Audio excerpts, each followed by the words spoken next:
Yo guys, if you want to get the brand new pepper seed in Grow a Garden, into this video I'll be telling you how you can exactly get yourself the brand new pepper seed in Grow a Garden.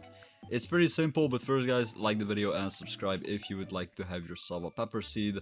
It's very simple. You just go to the seed man, and you walk behind the Steven. You walk behind Steven, then you jump across pretty much, and then you go out, and then you look at Steven, and then you have to go to Mr. Sam, and then you talk to Sam, scroll all the way down, pepper seed right here.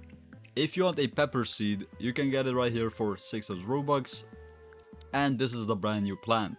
If you want this brand new plant, be sure to like the video and subscribe and comment down below pepper, because we'll be doing a pepper giveaway today, so be sure to like the video and subscribe right now. And this is pretty much how you get a pepper seed in Grow a Garden. Don't forget to like and subscribe guys,